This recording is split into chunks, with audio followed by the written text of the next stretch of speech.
anak-anak, selamat pagi. Nah, hari ini kita mau belajar tentang tahapan pertumbuhan tanaman. Nah, kita mau mempelajari tentang tanaman padi dan upaya pelestariannya.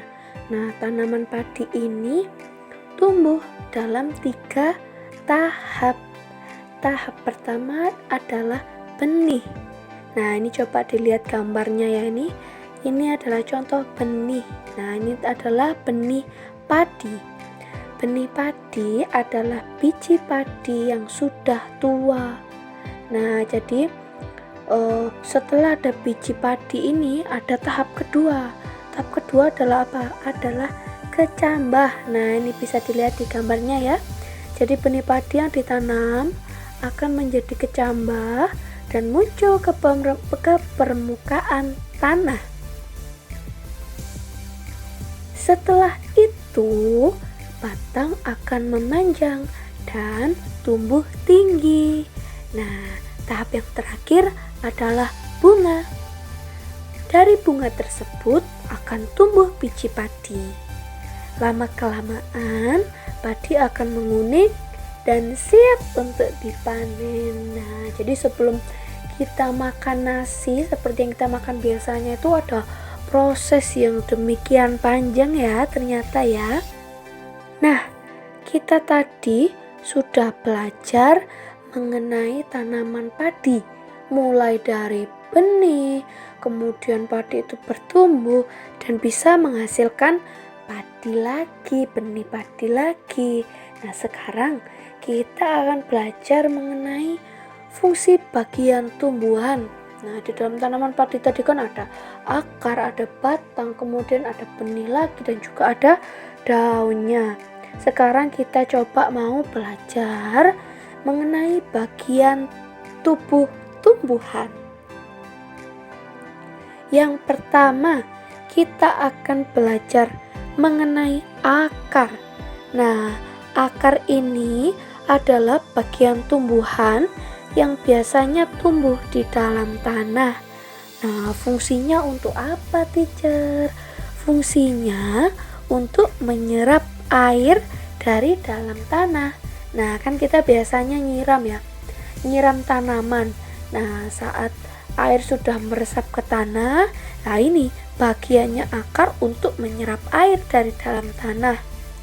Akar itu juga bermacam-macam, ada akar tunggang, kayak contoh ini.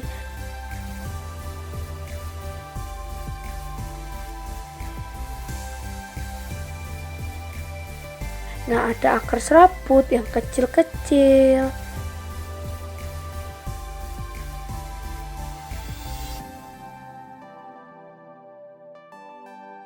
Nah, kalau berdasarkan fungsinya, akar itu dibagi menjadi 4.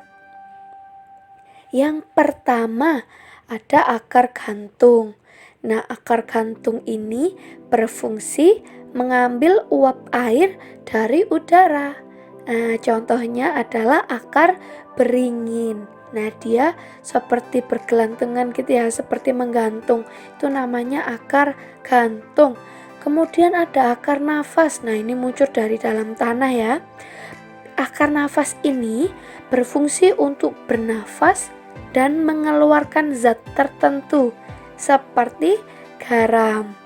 Nah, contohnya ada akar bakau jenis api-api, kayak contohnya ini. Kemudian yang ketiga ada akar papan. Nah, ini contohnya ada di pohon randu. Fungsinya untuk apa? Akar papan ini berfungsi untuk membantu tegaknya tumbuhan. Nah, selain itu, yang keempat ada akar tunjang. Nah, akar tunjang ini berfungsi sebagai penahan tumbuhan agar tidak roboh. Contohnya ada akar pandan. Bagian tumbuhan yang kedua adalah batang. Nah, batang ini berguna untuk menyalurkan air dan zat hara dari dari akar tadi ke bagian tumbuhan yang lain. Jadi diserap oleh batang dan disalurkan. Ada 2 jenis batang pada tumbuhan. Ada batang yang berkayu dan ada batang yang basah. Batang yang berkayu punya ciri-ciri, misalkan batangnya keras, kemudian berwarna coklat dan sulit dipatahkan. Kemudian ada juga batang basah.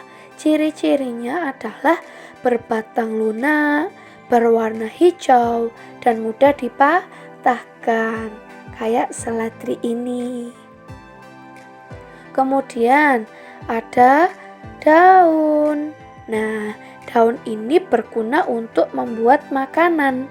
Jadi tempat terjadinya fotosintesis. Nah, bentuk daun ini bermacam-macam. Ada yang pipih, ada juga yang melebar. Nah, pada umumnya daun ini berwarna hijau karena mengandung klorofil atau zat hijau daun. Nah, daun sendiri itu ada bagiannya. Ada tulang daun, ada helai daun, dan ada tangkai daun. Kemudian bagian yang ketiga adalah bunga. Nah, bunga berguna untuk perkembangbiakan. Jadi bunga itu alat perkembangbiakan tumbuhan. Nah, bentuk dan warnanya bermacam-macam. Bunga sendiri punya bagiannya masing-masing. Misalkan, nih ada kepala putik, ada tangkai putik, ada kepala sari, ada benang sari, ada bakal biji, tangkai bunga, dasar bunga, kelopak bunga, dan mahkota. Nah, kemudian yang terakhir ada biji dan buah. Biji itu calon tumbuhan baru. Jadi biji itu mengandung calon tumbuhan baru. Jadi dari biji itu bisa tumbuh tumbuhan baru. Barunya seperti apa? Tumbuhan baru itu sama seperti induknya. Kemudian ada buah yang berguna untuk melindungi biji. Nah, selain bisa kita makan, buah itu juga berguna untuk melindungi biji. Misalkan nih dalam contoh alpukat ada kulit buah, ada daging buah, dan ada bijinya. Nah, selain pohon mangga, tumbuhan lain juga memiliki bagian tubuh yang bermanfaat bagi manusia. Seperti biji jarak dapat digunakan sebagai pelumas mesin. Getah pohon karet dijadikan bahan baku pembuatan ban. Nah, tumbuhan memiliki banyak sekali manfaat bagi manusia. Oleh sebab itu, kita harus menjaga kelestariannya.